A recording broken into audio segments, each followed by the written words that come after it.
আমার নবী বলে আমি হাসান হুসাইন থেকে, হাসান হুসাইন আমি নবী থেকে। সুবহানাল্লাহ, সঠিক কিনা বলেন? এরপরে আমার নবী, আপনার নবী বলেন আমার আহলে বায়াতকে ভালোবাসলে আমি নবীকে ভালোবাসা হয়ে যাবে, আমার হাসান হুসাইনকে ভালোবাসলে আমি নবীকে ভালোবাসা হয়ে যাবে। এই জন্য আমার নবী বারবার একাধিকবার ইমাম হাসানের ঠোঁটের মধ্যে আমার নবী চুমা দিতেন, আর ইমাম হাসানের গলার মধ্যে আমার নবী চুমা দিতেন। এই দুইটা চুমার রহস্য আছে না? না, কারণ আমার নবী হলো গায়েবের খবর দেনেওয়ালা। কথা বলেন ঠিক কিনা? এই জন্য যুবক, আমার নবী আপনার নবী যেই ঠোঁটের মধ্যে চুমা দিয়েছে, এই ঠোঁট দিয়া কিসের সঙ্গে কি মিশাইয়া ইমাম হুসাইনের মুখের মধ্যে ঢুকাইয়া দিছে। বন্ধুরে, ইমাম হাসানের মুখের মধ্যে যখন ঢুকাইয়া দিল, ইমাম হাসানের বুকটা ব্যথা করতেছে, কলিজাটা যেন সিরিয়াল হয়ে যাইতেছে গা। ইমাম হুসাইন কয়, ভাই আপনি আমার বড় ভাই, এমন করতেছেন কা? ভাই বড়দন, রক্তের বাঁধন, ভাই ভাই যতই কিছু করুক না কেন, বিপদে পইলা গেলে আর ভাইয়ের অতীতের কোনো রাগ মনে রাখে না। কথা কোন ঠিক না বেঠি? যত কিছু হোক না কেন ভাই ভাইয়ের বিপদ সহ্য করতে পারে না। ইমাম হুসাইন কয়, ও ভাই এরকম করতেছেন কেন? কয়, আমারে কে যেন জহর পান করাইয়া দিছে, কে যেন আমারে বিষ পান করাইয়া দিছে, এই জন্য আমার কলিজাটা সিরা যাইতেছে, আমার ভাল লাগতেছে না। এবার ডাক দিয়ে কয়, ভাই এখন কেমন লাগে? কয়, অশান্তি লাগে। একটু পরে আস্তে আস্তে যখন দুনিয়া থেকে বিদায়ের কুলে টলে পড়লো, তখন ইমাম হুসাইন ডাক দিয়ে কয়, ও ভাই কৌহে একবার শুনি, কে তোমারে খাওয়াইছে জহর, রাসূলের রানী রে, হায়রে আমার সোনার চন্দ্রমণি। একদম নীরব হয়ে আছেন, নীরব, একদম টাইট আলিফের মতো হয়ে যান। এটা কলিজা ছিঁড়া যাচ্ছে আমার। ও ভাই কোহে একবার শুনি,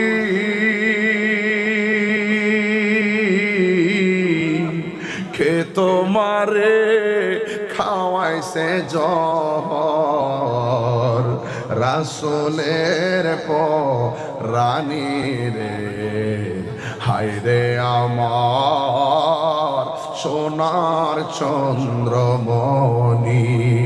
ছোট ভাই কয় বড় ভাই রে, ও ভাই কেমনে যাওছো? ছোট ভাই, এমনি তো মা নাই, বাবা নাই, নিজের নানা ও দুনিয়াতে নাই।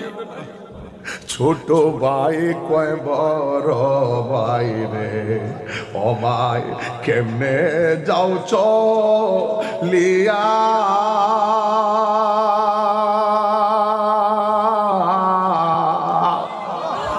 আজকে থেকে কান্দি আমি, ভাই হারা ইয়ারে, হায়রে আমার সোনা।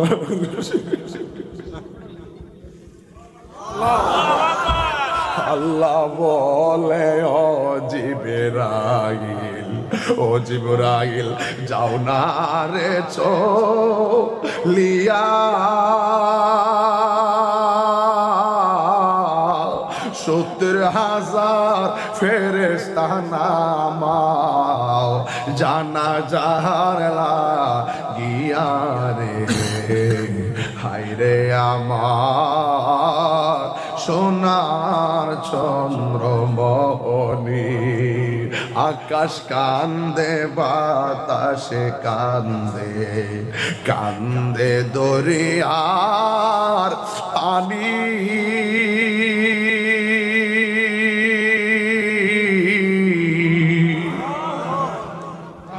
দুই পুত্র রায়া কান্দে, ফাতেমা জননী রে, হায়রে আমার সোনার চন্দ্রমণি। ও বা হে একবার শুনি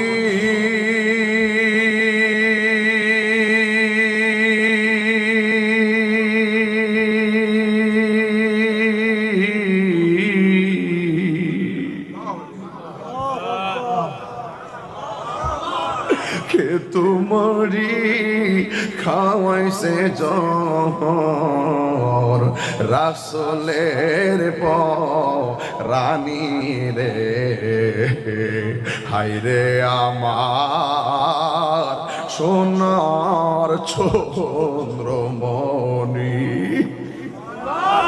হায়রে ও আমার চট্টগ্রামের বাবা ও আমার অক্সিজেনের বাবা শহীদ নগরের বাবা শহীদ শব্দটার লগে আমরা প্রেম জড়িত শহীদ শব্দটার লগে আমরা ভালোবাসা জড়িত আমার নবী বারবার কইতো আমার মনে চাই আল্লাহর দিদারে যায় আবার শহীদ হইয়া যায় মনে চাই আল্লাহর দিদারে যায় আবার শহীদ হইয়া যায় মনে চাই আল্লাহর দিদারে যায় আবার শহীদ হইয়া যায় চিৎকার মাই রাখি আল্লাহু আকবার বলা যাবে না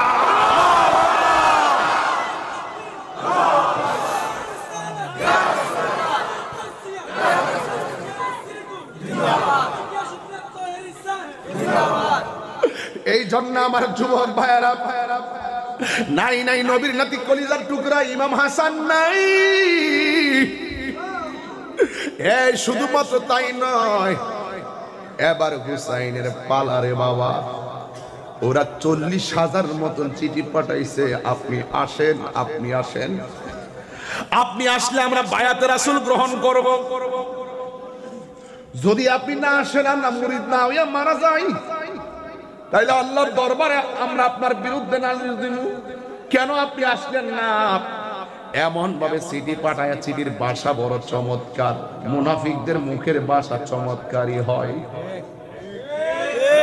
মুনাফিকদের আমল বড় চমৎকারী হয় মুনাফিকদের মুখের ভাষা বড় চমৎকারী হয় মুনাফিকদের লেবাস বড় চমৎকারী হয় মুনাফিকদেরকে দেখলে এমন মনে হয় যেন সাহাবীদের আমল এরার আমলের কাছে ফেল কথা বলেন ঠিক কিনা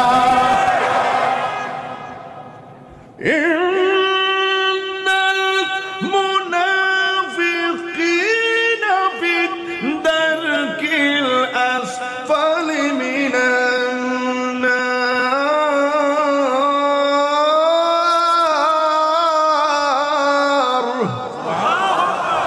এই মুনাফিক এখন অক্সিজেনে আছে না নাই তাহিরির মারবার লাগা ঘুরে আল্লামা শহীদ ফারুক রহমাতুল্লাহ আলাইহি দুনিয়া থেকে বিদায় করে দিয়েছে কথা বলেন ঠিক না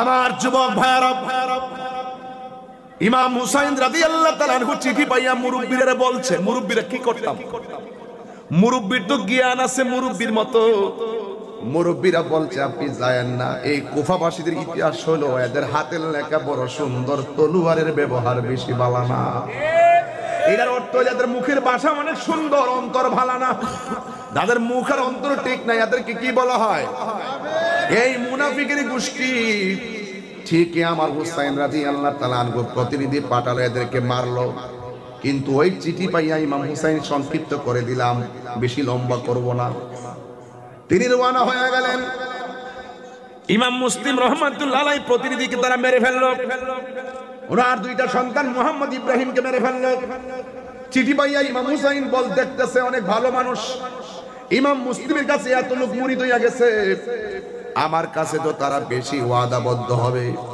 এই জন্য ইমাম হুসাইন রাদিয়াল্লাহু তাআলা আনহু কল্যাণে চলে গেলেন সেই কুফা নগরীতে যাওয়ার পরে ওরা একদল কাফেলা ইমাম হুসাইনের বরাবরে ঘোড়া নিয়ে আসতেছে হযরতে শহর বানু ডাক দিয়া কো স্বামী গো ওরা কেন এমন ভাবে ঘোড়া নিয়ে আসতেছে কিছু তো বুঝতে পারলাম না কাছে আইসা কো হুসাইন কেমনে মনে করলাম আমি তোমার কাছে মুরিদ হমু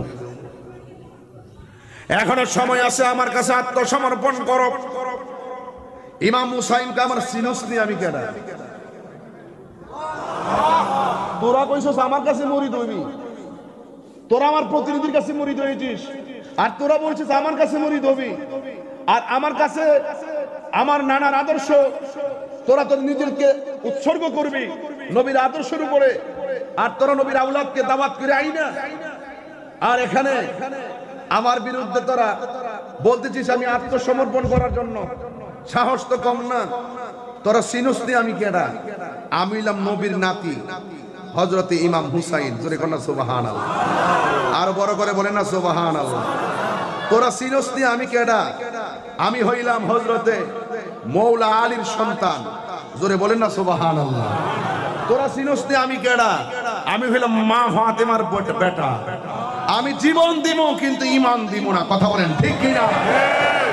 এবার সে অর্ডার করলো, সে অর্ডার করলো তুমি যদি আমার সাথে যদি আমাদের কর্তৃত্ব নেতৃত্ব যদি মেনে না নাও, তাহলে পূর্বে যারা এসেছিল তাদের যে দশা হবে তোমার কি দশা হবে। ইমাম হুসাইন বলে হককে প্রতিষ্ঠিত করতে গেলে প্রয়োজনে নবীর আওলাদ জীবন দিবে। জোরে কন্যা সুবহানাল্লাহ।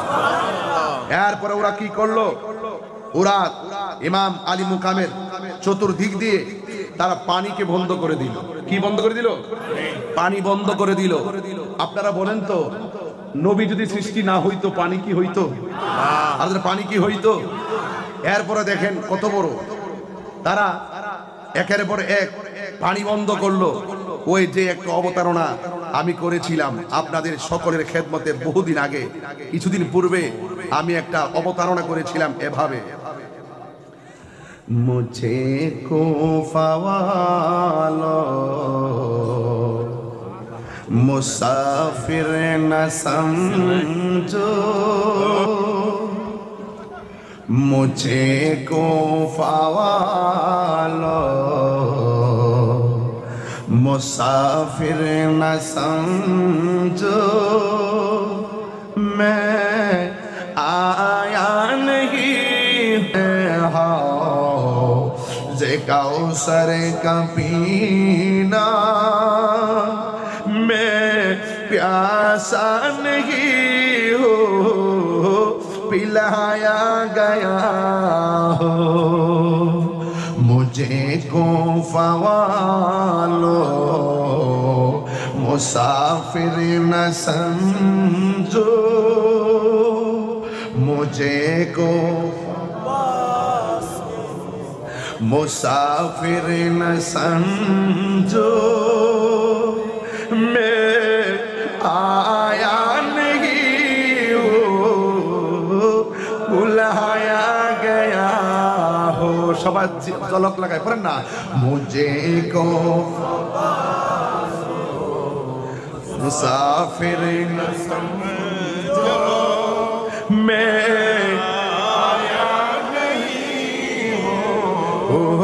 बुलाया गया हो।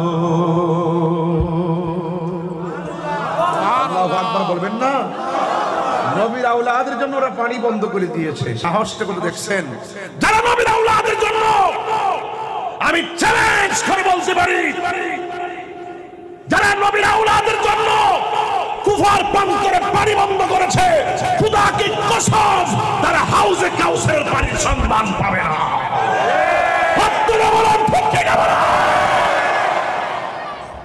পাবে পাবে।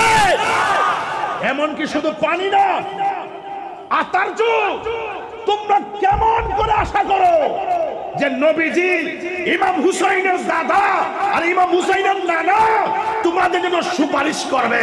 তোমরা কেমনে আশা করো ইমাম হুসাইনের গলায় ছুরি চালাইয়া হুসাইনের নানার সুপারিশ পাইবা? অসম্ভব।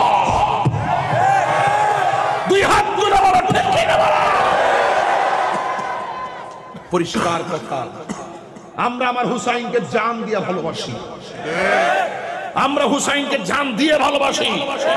ওই কারবালার ইতিহাসকে রন্ধ্রে রন্ধ্রে আবার পৌঁছে দেওয়ার জন্য, কারবালার শিক্ষাকে ঘরে ঘরে পৌঁছে দেওয়ার জন্য হুসাইনি কাফেলা নিয়ে আমরা পথ চলছি। কথা বলেন ঠিক কিনা? এই জন্য ওদের সংখ্যা হাজার হতে পারে, 72 জন কিন্তু বীজের মালাই পেয়েছে। কথা বলেন ঠিক কিনা? সংখ্যা বেশি হওয়ার মধ্যে যুদ্ধের জয় পরাজয় নির্ভর করে না। যুদ্ধের জয় পরাজয় নির্ভর করে আল্লাহর উপরে আস্থার অবিচল বিশ্বাসের উপরে। কথা বলেন ঠিক কিনা? আমরা সেই আদর্শ হৃদয়ে লালন করি, করি কি করি না বলেন? আরো বড় করে বলেন না, করি কি করি না? এই জন্য আমার যুবক ভাইয়েরা, ইমাম হুসাইন কয় আমার সিনুস নিয়ে গেটা নাম শের খোদা মৌলা আলীর বেটা, আমি খাতুনে জান্নাত মা ফাতেমার বেটা, আমি রাহমাতুল আলামিনের নাতি, জীবন দিব কিন্তু ঈমান দিব না। আচ্ছা, ইমাম হুসাইনের এই ছোট্ট কথাটাকে আমরা লালন করতে পারবো? হ্যাঁ, লালন করতে পারবো। তাহলে টাকার কাছে কখনো ঈমান বিক্রি করা যাবে? যুক্তির কাছে কখনো ঈমান বিক্রি করা যাবে? বহুত চাপাবাজ আছে, ছলে বলে কৌশলে ছদ্মবেশে আপনাদের ঈমান হরণ করে নিয়ে যায়। জুতা চুর বহুত বলা, কিন্তু ঈমান চুর খারাপ, ঠিক কিনা বলেন? এই জন্য আমার যুবক ভাইরা, এগুলো কি এগুলো আসতেছে নাকি না যাইতেছে? আচ্ছা, ভিতরে ঢুকতেছে, জায়গা নাই তো, ব্লক করে দাও। ডাক ভাইরা আমার, আমি বলছিলাম আমরা কি এজিদি মুসলমান না হুসাইনি মুসলমান? আমার সিরিয়াসলি কেডায়? হ্যাঁ, একদম পানি বন্ধ করলো। ইমাম হুসাইন রাদিয়াল্লাহু তাআলার একটা বড় ছেলে, যার নাম আলী আকবর। আলী আকবর বলে, বাবা চিন্তা করেন না, আমি আপনার বেটা তো আছি। সুবহানাল্লাহ। আম গাছও জাম ধরে নাকি? ঠিক না? সাদ্দাম কি কইলি? ঠিক না, আম গাছে জাম ধরে না। আম গাছে কি ধরে? আমার কাছে বইয়া করে একটা দিন ধরে এসে আমার কাছে বইয়া আম গাছে জাম হই ধরে। আর তাহিরি কইছে যেটা কইডি ওকে ওইলো না, ওল না, কইলি চলে যাক, অসুবিধা নাই। ঠেলার ছুটে কইছে আর কি, বুঝে আমার একটু মজা করছে আর কি। আম গাছে কি ধরে? জাম গাছে। কেমন বাপের বেটাটা, কেমন বাপের বলা? মৌলা আলীর ঘরের বেটা ইমাম হুসাইন আলী মুকাম। কি মুকাম? আলী মুকাম। আর মুকামে হুসাইন হযরত আলী আকবর। তিনি ডাক দিয়ে কে, বাবা আপনি চিন্তা করেন না, আমি আছি আপনার ছেলে। সুবহানাল্লাহ বলবেন না? আমার শুধু অনুমতিটা দেন, আপনি যাওয়ার আগে আমি যাবো। সুবহানাল্লাহ বলেন। সুবহানাল্লাহ। ইমাম হুসাইনকে সবার অনুমতি দিল, তোমার অনুমতি দিব না। কে লাগা? তোমার কণ্ঠটা শুনতে ডাইরেক্ট আমার মদিনার নানার মতো লাগে। তুমি চলে গেলে, তুমি যেন আমার ডাক দাও, আমি তো নানার ডাকের স্বাদ পাই। তো তুমি চলে গেলে যদি সই দিয়ে দাও, তাহলে এই ডাকের সুদ আমি পাবো কোথায় থেকে? এই ডাকের স্বাদ আমি পাবো, তোমাকে আমি দেব না। দেখেন কেমন বাপের কেমন পোলা, ডাক দেখে, বাবা যদি আপনার উপরে ওরা চড়ে বসছে অন্যায় ভাবে, আমি যদি এত অন্যায় দেখেও যদি তাবুর ভিতরে বসে থাকে, আপনার মদিনার নানা কি খুশি হবে না বেজার হবে? বেজার হবে। তাহলে বেজার হইলে আপনি কি চান আমার কারণে আপনার নানা বেজার হোক? তখন না সুবহানাল্লাহ। দেখছেন নি, ওরা জীবনের মায়া করে না, শাহাদাতের সুদা পান করার জন্য পাগল আর মরিয়া হয়েছিল। সুবহানাল্লাহ। এরপরে ডাক দিয়ে কে, বাবা তুমি যাইবা, কিন্তু যাওয়ার সময় একটু সামনে যাইবা, যাইয়া বারবার আমার দিকে তাকায় আমাকে ডাক দিবা। এবার আলী আকবর হাতের মধ্যে তলোয়ার নিয়ে রওনা দিলেন। একটু পরে বলতেছে, বাবা আমি আবার আসবো। কণ্ঠ শুনে নবীর কণ্ঠের স্বাদ অনুভব করে ইমাম হুসাইন। যখন চলে গেছে ওই মুহূর্তে বিয়াদবরা, একটা আমাদের দেশে একটা কথা আছে যে একজনের সাথে না পারলে আরেকজনের উপরে বিষ খরায়। ইমাম হুসাইনের সঙ্গে যখন তাদের রাগ অভিমান, ওনার সন্তানকে পেয়েছে, তারা আরো মরিয়া হইয়া উঠছে, যেইভাবে হোক তাকে শেষ করে ফেলতে হবে। চতুর্দিক দিয়ে আক্রমণ। আপনারা জোরে বলেন, ইমাম আলী আকবরের গায়ের মধ্যে কি গায়ের জোর না বেলায়েতের জোর? আল বেলায়াতু জিল্লুন নবুওয়াত, আল বেলায়াতু জিল্লুন নবুওয়া, বেলায়েত হলো নবুয়তের ছায়া, তাদের গায়ের মধ্যে হলো ঈমান তাজাল্লি। এবার এমন ভাবে যুদ্ধ করতেছে সাহসের সাথে, বিয়াদবরা মনে মনে কয় তার কণ্ঠটা শুনতে তো নবীর মতো শোনা যায়, কণ্ঠটারে শেষ করে দেয়। কেমন জিদ দেখেন, কেমন বেঈমান দেখেন। এরা মুসলমান। আপনারা যে বলেন মাঝে মাঝে হুজুর কাউরি কিছু কইেন না, কইতাম না কেমনে? এই লোকগুলা তো পৃথিবীর ইতিহাসে এমন ঘটনা ঘটাইছে, কিয়ামত পর্যন্ত এমন ঘটনা ঘটবে না। এমন ঘটনা ঘটেছে নবীর আউলাদের উপরে তারা কেমনে চড়ে বসেছিল। এরা নাতির ঘরের পতিরা তো এখনো বাংলার জমিনে আছে। ওই সিলসিলা যেটা আছে আয়া পড়ছে, এটা তো একটার পর একটা প্রোটেকশন, যে রক্ত দিয়ে দাঁড়াইয়া ঢুকছে, এটা তো হিডার দ্বারা, আমরা একটা হুসাইনি ধারা। কথা বলেন ঠিক না বেঠিক? এরপরে আলী আকবরের কণ্ঠের মধ্যে তারা তীর ঢুকাই দিছে। তখন আলী আকবর মনে মনে কাহারে, আমি না আমার বাবারে বলে আসছি আমি আসতেছি, আমার বাবার শেষ ডাকটা দিয়ে আসি। তিনি যুদ্ধের ময়দান থেকে বাড়িতে এসে বলছে, বাবা, ইমাম হুসাইন রাদিয়াল্লাহু তাআলা বলতেছেন, বাবা আলী আকবর, তুমি যাওয়ার সময় তো আমাকে অনেক সুন্দর করে ডাক দিয়েছো, এখন ডাকটা কেন যেন অর্ধেকটা ডাক হাওয়া হয়ে যায়। ইমাম আলী আকবর ডাক দিয়েছে, বাবা, যে কণ্ঠ দিয়ে আমি আপনাকে ডাক দিতাম সেই কণ্ঠটা তারা ছিদ্র করে দিয়েছে, যে জন্য অর্ধেকটা হাওয়া আমার গলা দিয়া বের হয়ে যায়, আমি আপনাকে মন মতো ডাকতে পারতেছি না। বাবা, যেই কণ্ঠ দিয়ে আপনারই আমি এমন ভাবে ডাকতাম, ডাকটা হুবহু আপনার নানার মতো আমি ডাক দিতাম গো, ওরা টের পায় আমার কণ্ঠটার উপরে আঘাত করেছে, আমার কণ্ঠকে ছিদ্র করে ফেলেছে। ও বাবা, এই জন্য আমি ডাক দিতে গেলে অর্ধেকটা ডাক আমার গলার ছিদ্র দিয়া বের হয়ে যায়। এবার ডাক দিয়ে বলে, বাবা, আমি চলে যাব, কিন্তু আপনার কাছে আমার একটা কথা আছে। বাবা, আপনার কাছে আমি একটা জিনিস চাইবো, আপনি আমাকে সেই জিনিসটা দেওয়া লাগবে। আমার কলিজাটা ফেটে যাচ্ছে গো বাবা। ইমাম হুসাইন রাদিয়াল্লাহু তাআলা ডাক দিয়া বলে, বাবা, কি চাও তুমি আমার কাছে চাও? বন্ধুরে আমার, ও যুবকের দল, এবার ইমাম আলী আকবর ডাক দিয়ে কে, বাবা, শুধুমাত্র একটা ফোঁটা পানি আমার গলাটার মধ্যে দেন, আমার গলাটা শুকাইয়া গেছে, আমার কলিজাটা খান খান হয়ে যাচ্ছে, একটু পানি পান করার জন্য। ইমাম হুসাইন রাদিয়াল্লাহু তাআলা দেখছেন মস্কের মধ্যে এক ফোঁটাও পানি নাই, রৌদ্রের তাপের কারণে মস্কটা শুকাইয়া গেছে, একটু পানি নাই। ওই মুহূর্তে ডাক দিয়ে বলে, বাবা, আমার একটু পানি দেন, আমার গলাটা শুকাইয়া যাইতেছে। ওই মুহূর্তে ইমাম হুসাইন ডাক দিয়া বলে, বাবা, আমি কেমন বাপ সন্তানের বাবা হইলাম, আমার পোলা আমার কাছে পানি চায়, অথচ ফুরাতের পানি দিয়ে উযু গোসল করে আমাকে পানি দেয় না, আমার পোলারেও আমি পানি আইনা খাওয়াইতে পারি না। এরপরে ডাক দিয়া কয়, বাবা রে, তুমি যদি পানি পান করবা, লম্বা হয়ে একটু শুইয়া যাও, আমি তোমার মুখের মধ্যে পানি দিয়ে দিতেছি। এবার আলী আকবর বলে, আমার বাবা যখন আমার পানি দেওয়ার জন্য আমাকে বলল শুয়ে যাওয়ার জন্য, আমি আশার বাসা বাইন্দা শুইয়া গেলাম, আমার বাবা আমার মুখের মধ্যে শীতল পানি দিয়া দিবি। যুবকের দল, ইমাম আলী আকবর মাটির মধ্যে শুয়া, আর ইমাম হুসাইন তার মুখের ভিতরে কূপের পানি দেয় নাই, মস্কের পানি দেয় নাই, ফুরাতের পানি দেয় নাই। ইমাম আলী আকবর বলে, আমি যখন আমার বাবার কাছে পানি চাইছি গো, আমার বাবা আমার মুখের ভিতরে আমার বাবার শুকনা জিহ্বাটা ঢুকাইয়া দিছে, ঢুকাইয়া দিয়া কয়, বাবা রে,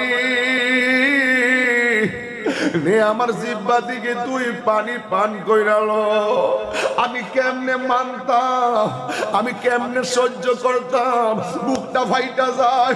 নবীর আওলাদের নির্মম ভাবে কেমনে মরুভূমির বালির মধ্যে পানি বন্ধ করে দিলি। ইমাম হুসাইন কই, পুত্রী, আমার জিহ্বা দিকে তুই পানি পান কর।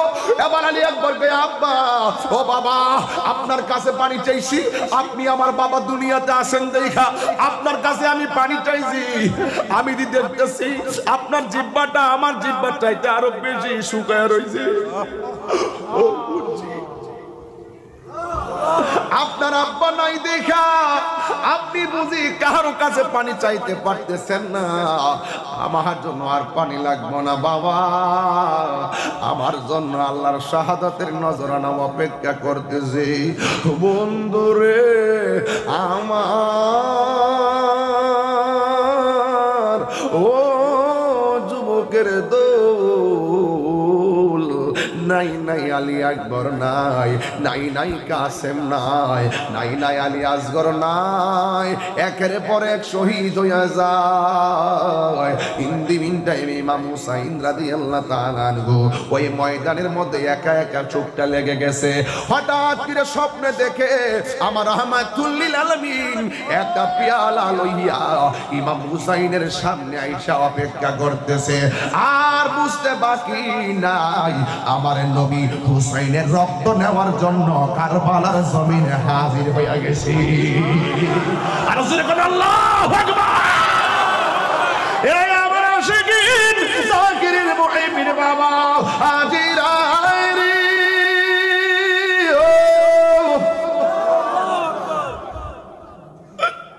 একটা লোক তার মার কাছে ডাক দিয়া কে আম্মা গো, ও মা। ইমাম হুসাইনের পরিবার সব ধারাবাহিকভাবে শেষ হইয়া যাইতেছে। ও আম্মা, আমি দেখে আসছি ইমাম হুসাইন একা। মা ডাক দিয়ে কয় বাবা তুমি আমার কি লাগো? কয় আপনি আমার। ও মা তুমি আমার। মা জিজ্ঞাসা করে তুমি আমার কি লাগো? কয় আপনি আমার, আমি আপনার সন্তান লাগি। জিজ্ঞাসা করা কয় আমি তোর কি লাগি?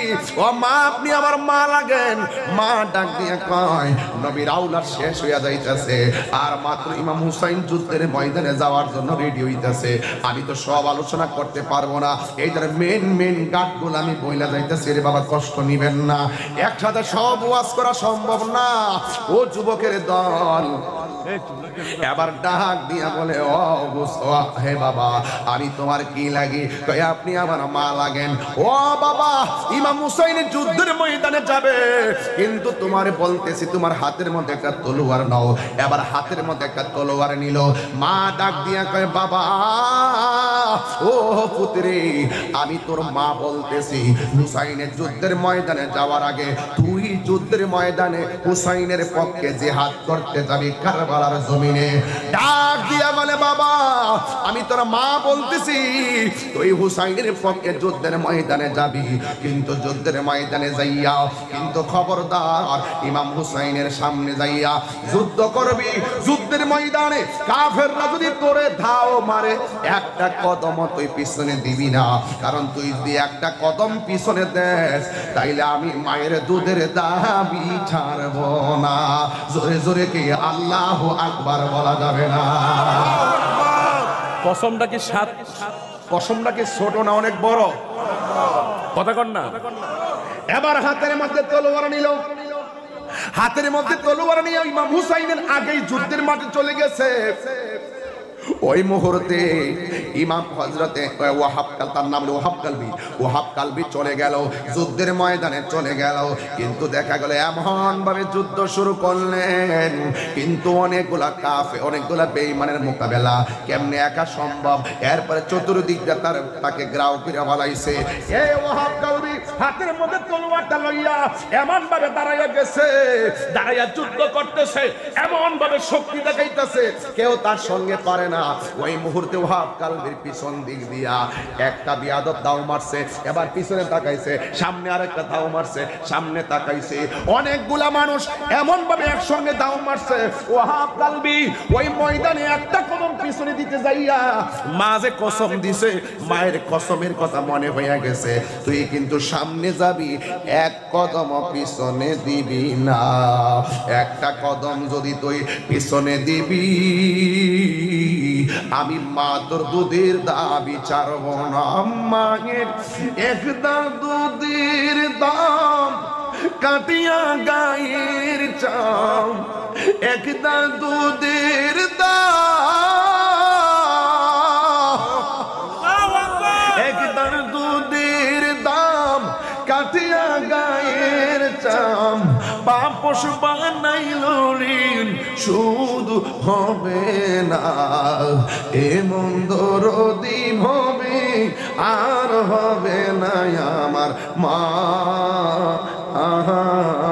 গো, এমন দরদি হবে কেউ হবে না আমার মা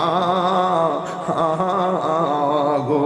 তোমরা কোনদিনও মাহিরি মনেতে কষ্ট দিও না, তোমরা কোনো দিন মায়ের মনেতে কষ্ট দিও না। ওরে মা বাবারে কষ্ট দিলে আল্লাহ দিশে না, মা বাবারে কষ্ট দিলে আল্লাহ দিশে না। তোমরা কোনো দিন মায়ের মনেতে কষ্ট দিও না, তোমরা কোনো দিন মায়ের মনেতে কষ্ট দিও না। জোরে জোরে কি আল্লাহু আকবার বলা যাবে না?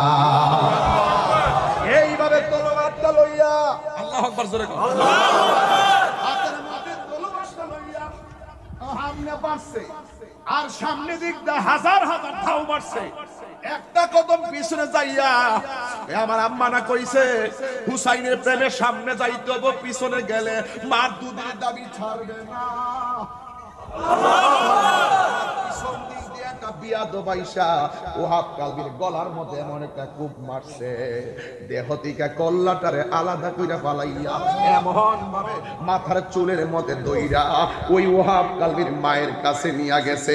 মায়ের কাছে নিয়া মায়ের কাছে লইয়া ডাক দিয়া কো লক্ষণী মা, একটা মাত্র সন্তান নতুন বিয়া করাইয়া এই সন্তানটারে দুধের কসম দিয়া মায়ের খাওয়াইলি, তুই একটা অলক্ষণী মা, তুই একটা নির্দয়া মা।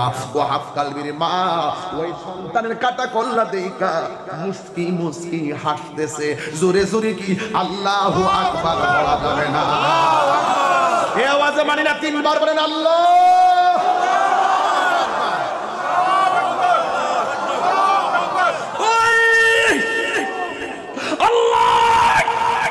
আরে আমি তাহিরের কল্লাটা যদি অক্সিজেনের মুড়ে রেখে দেই, আমার বোনটা যদি মায়ের কাছে পাঠায়, মার কলিজা ফেটে যাবে।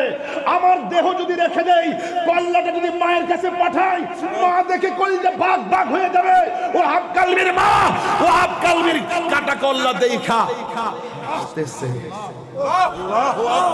ওই বিয়াদবরা কই তুমি তো একটা অলক্ষণী মা, সন্তানের কাটা কল্লা দেখেও তুমি, সন্তানের কাটা কল্লা দেখেও তুমি, সন্তানের কাটা কল্লা দেখো তুমি হাসতেছো, আসলে তুমি তো একটা অলক্ষণী মা। এবার মা ডাক দিয়ে কয়, আমি কি হাসতাম না তো কাঁদতাম নি? আমি কি হাসতাম না তো কাঁদতাম নি? আমি কি হাসতাম না তো কাঁদতাম নি? আরে একটু আগে তো আমি ছিলাম ওহাব কালবির মা, এখন আমি শহীদের মা। সুবহানাল্লাহ। বড় করে ইয়া রাসূলুল্লাহ তিনবার বলতে হবে, ইয়া রাসূলুল্লাহ। আরে এইটা তো প্রেম, এটাই তো মোহাম্মদ আহলে বায়াত, এটাই তো কারবালার আসল শিক্ষা। জীবন দিব কিন্তু ঈমান দিব না। ডাক দিয়ে বলতেছেন, আমি ছিলাম একটু আগে ওহাব কালবির মা, এখন আমি শহীদের মা। আল্লাহ আমারে হাসরের মাঠে আর ওহাব কালবির মা বলে ডাক দিবে না, বলবে এই শহীদের মা। এই জন্য আমি হাসতেছি। এবার ডাক দেখে নাও, তোমার এই সন্তানের কাটা কল্লা তোমার কাছে রাখো, রাইখা তার কবর দাও, স্মৃতি শোধ করো, দেখা জ্বালা মিটাও। এবার মার কল্লাটা, সন্তানের কল্লা হাতি নিয়ে কও, ওরে বোকারা নে আমার পোলার কল্লা না, এইভাবে ঢিল মেরে কল্লাটা ফেলে দিছে। ওরা ডাক দিয়ে ওহাব কালবির মা, তুমি তো বড় ডেঞ্জারাস মহিলা, ছেলের একমাত্র ছেলের কল্লাটারও স্মৃতি হিসেবে রাখলা না, ঢিল মেরে ফালাই দিলে, তার কারণটা কি? তুমি কেমন ধরনের মা? একটা নির্দয়া মা। ওহাব কালবির মা ডাক দিয়ে কয়, আমি নির্দয়া মা না, আমি হলাম সেই, শুনে যাও, আমি আমার সন্তানকে আল্লাহর রাস্তায় দান করে দিছি, দান করা জিনিস ফেরত নেওয়া জায়েজ নাই। আরো বড় করে বলেন না সুবহানাল্লাহ, বলেন না, আরো বড় করে বলেন আল্লাহু আকবার, বলেন ইয়া হুসাইন। আল্লাহর পথে জীবন দিলে দাম কি বাড়ে না কমে?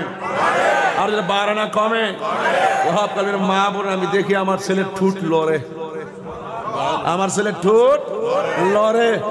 সুবহানাল্লাহ। এরপরে শুধু তাই নয়, ইমামে হুসাইন রাদিয়াল্লাহু তাআলা আনহু ডাক দিয়ে কয়, জয়নব এদিকে আয়, আমি চলে যাচ্ছি, আমার জয়নাল রে দেখে রাখিস, আমার সখিনারে দেখে রাখিস, আর যদি নবীর রওজায় যাস তাহলে আমার সালামটা নানার কদমে পৌঁছাইয়া দিস। আর বড় করে বলেন না সুবহানাল্লাহ, বলেন না। এরপরে ইমাম হুসাইন রাদিয়াল্লাহু তাআলা হাতের মধ্যে তলোয়ার নিলেন, দুলদুল ঘোড়াকে সাথে করে নিয়ে তিনি কারবালায় চলে গেলেন। বিয়াদ্দবরা এমন ভাবে বের দিয়েছে, গলায় পানি নাই, পেটে খাবার নাই, চতুর্দিক দিয়ে আপন জনের রক্তের চিহ্ন, আর চতুর্দিকে সৈন্যরা বেষ্টনী দিয়ে রাখলো হুসাইনকে শেষ করে দিবে। কত বড় নির্দয়া, নবীর আওলাদকে মারার জন্য কি প্রতিযোগিতা করে, কি জবাব দিবেন ইয়াজিদের গোষ্ঠী? এই ইয়াজিদের গোষ্ঠী, আজকে এজিদের জন্য মায়া কান্না করো, এজিদের জন্য মায়া কান্না করো।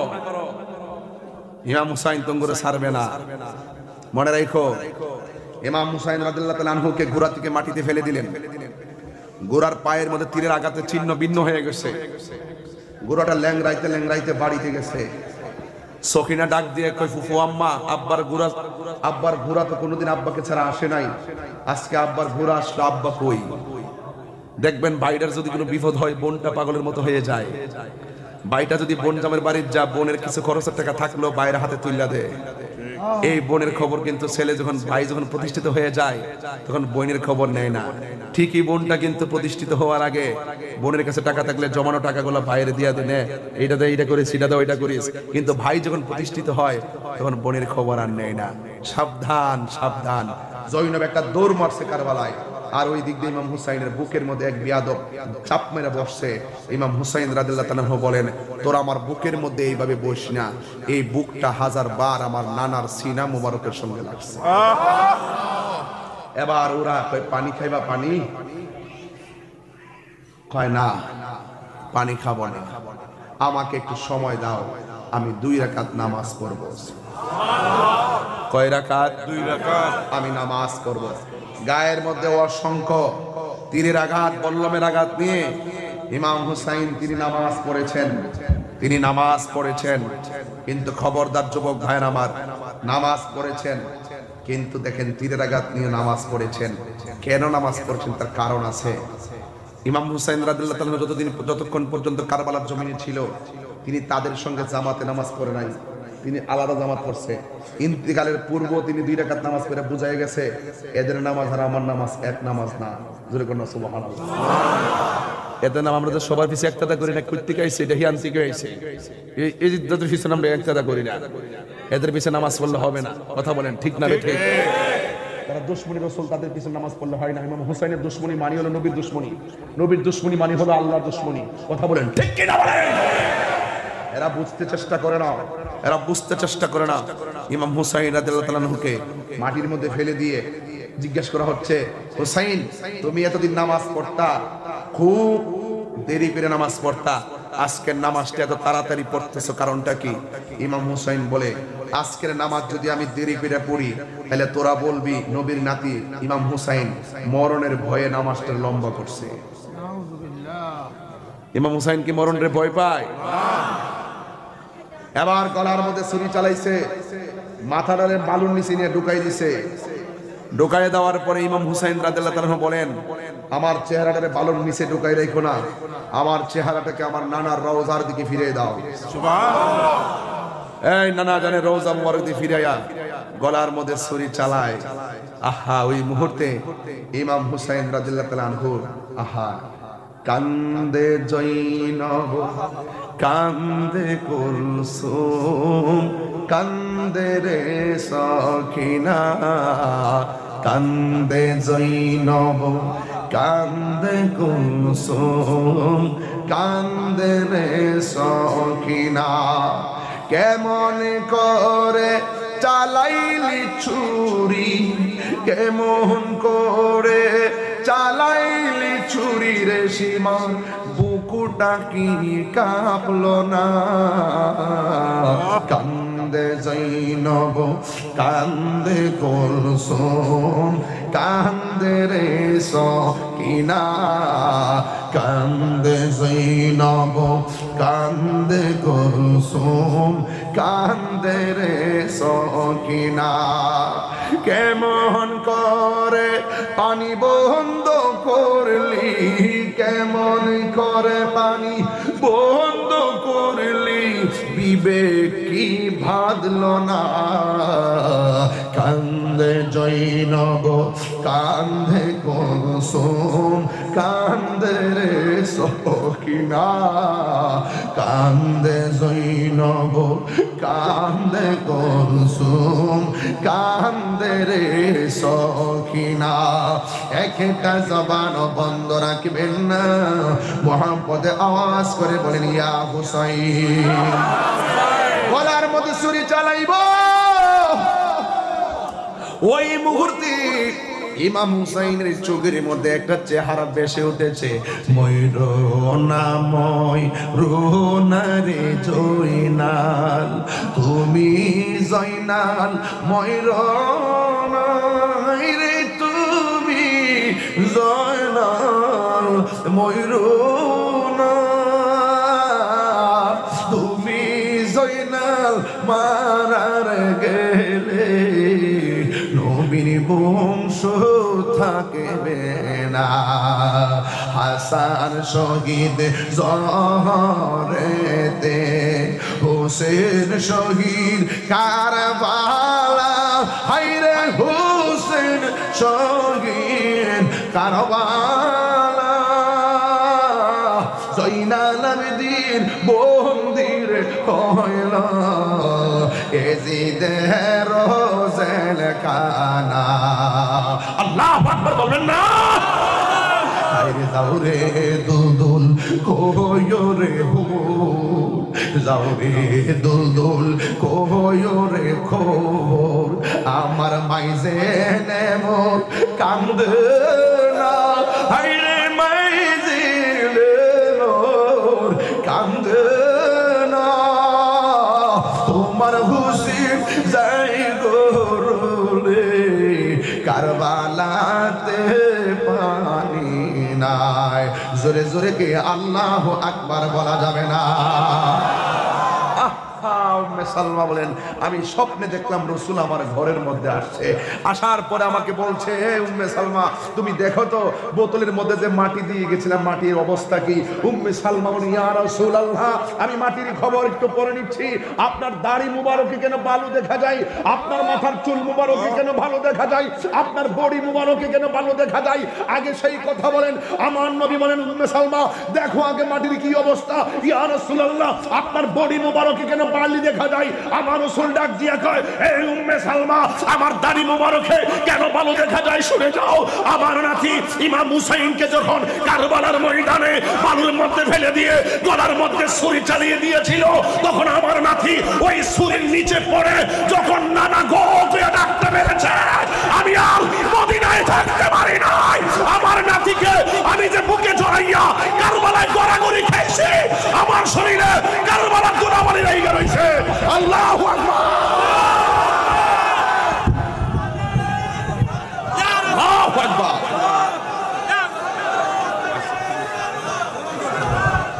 আমার যুবক ভাইরা এখন শুধু একটাই কথাই বলতে চাই, আমার রাসূল আসার ক্ষমতা আসে নাই। আরে যদি বলো আসে না নাই। এ যুবক ভাইরা আমার, ইমাম হুসাইন ইমাম উম্মে সালমা বলেন, আমি এই আচমকা খবর পেয়ে আমি উঠলাম, উঠে দেখলাম ওই মাটি মুবারক গুলো রক্তে পরিণত হয়েছে। আমি আকাশের দিকে তাকাইলাম, দেখি বৃষ্টির কণার মতো কি যেন পড়ে, দেখলাম বৃষ্টির কণা নয়, যেন আকাশে বাতাসে দুলুকে বুলুকে ইয়া হুসাইন ইয়া হুসাইন ইয়া হুসাইন ইয়া হুসাইন ইয়া হুসাইন। শুধু তাই নয়, শুধু তাই নয়, আমি দেখছি যেন মাটি নয়, যেন পানি নয়, এক একটা রক্তের কণা পড়তেছে। পাথর আলগি দেই নিচে রক্ত, পাতা আলগি দেই নিচে রক্ত, যখন শীতল অনুভব করি শুধু রক্ত। ইয়া হুসাইন ইয়া হুসাইন ধ্বনিতে যেন এক কারবালা আরেকটি কারবালা হয়ে গেছে। এক প্রেমিক বলতেছে, ইমাম হুসাইনের কল্লাটা আমি দেখতে গেলাম, দেখি অনেকগুলো মানুষ দাঁড়ানো, কিন্তু দেখতেছি কোথায় থেকে যেন সূরা কাহাফের আয়াত তেলাওয়াত হচ্ছে। আমি দেখলাম ডানে মানুষ আছে, ঠোঁট লড়ে না, বামে মানুষ আছে, ঠোঁট লড়ে না, সামনে আছে, ঠোঁট লড়ে না। আমি তাকায় দেখি হুসাইনের ঠোঁট থেকে সূরা কাহাফ তেলাওয়াত হচ্ছে। দেখাইতে না পারলে কান কেটে ফেলে দিয়ে যাবো অক্সিজেন, যদি দেখাতে না পারি কান কেটে রেখে যাবো অক্সিজেন। আমার হুসাইনের ঠোঁট লড়তেছে। ওই যে হুজুর আছেন, ওয়ালা তাহসাবান্নাল্লাযীনা কুতিলু ফী সাবিলিল্লাহি আমওয়াতা বাল আহইয়াউ ইনদা রাব্বিহিম ইরযাকুন। আহারে আল্লাহ পাওয়ার দিলে পাওয়ার পায় কি পায় না? এই মর্যাদা দিয়েছেন কে? হুসাইনকে আমরা অক্সিজেন হুসাইনের মতো না। এই হুসাইন হলো জান্নাতের সর্দার। ওই হুসাইনরে কষ্ট দিয়ে বেহেশতে টিকিট ফাইলাইবা। বেহেশত তো সোজা জিনিস না। ইমাম হুসাইন রাদিয়াল্লাহু তাআলা আনহুর বাহ ছেলে জয়নাল আবেদিন, ওই বিয়াদবরা যখন দেখতেছে মানুষ সব উল্টে যেতেছে, কয় জয়নাল একটা কাজ করেন, যা খবর হয়েছে তো এটা এখন আমরা মিলেমিশে রাষ্ট্রটা সুন্দর করে চালাই, যা খবর হয়েছে এই মুয়াজ্জিন তুমি আজান দাও, এই মুয়াজ্জিন তুমি আজান দাও। এবার মুয়াজ্জিন আজান দিতেছে, আল্লাহু আকবার আল্লাহু আকবার। জয়নাল আবেদিন মিম্বর বয়া কয় আল্লাহু আকবার আল্লাহু আকবার, আল্লাহ মহান, আল্লাহ মহান। আশহাদু আল্লা ইলাহা ইল্লাল্লাহ। তোমরা বলতেছো আল্লাহ ছাড়া মাবুদ না, আমিও কই আল্লাহ ছাড়া মাবুদ নাই। আশহাদু আল্লা ইলাহা ইল্লাল্লাহ।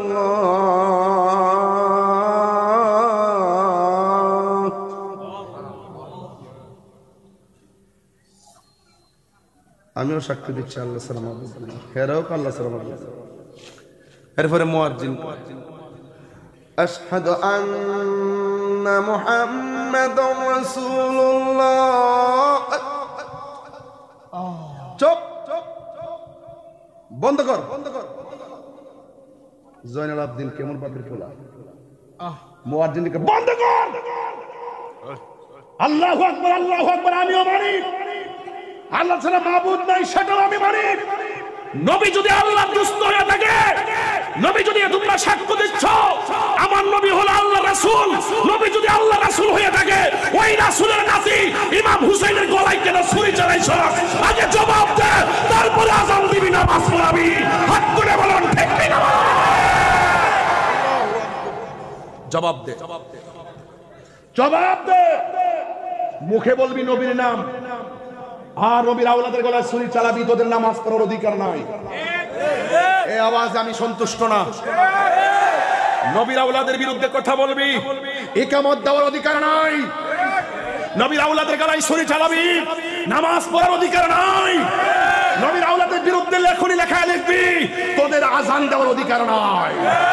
আরো জোরে বলেন ঠিক কি না? বলো সোজা কথা, আযান বন্ধ। আমি শুধু একটা কথা জানতাম চাই, আমার আব্বার অপরাধটা কি ছিল? এই কথাটা বলতে দেরি মসজিদে ইয়া হুসাইন প্রকম্পনে কম্পন সৃষ্টি হয়ে গেছে।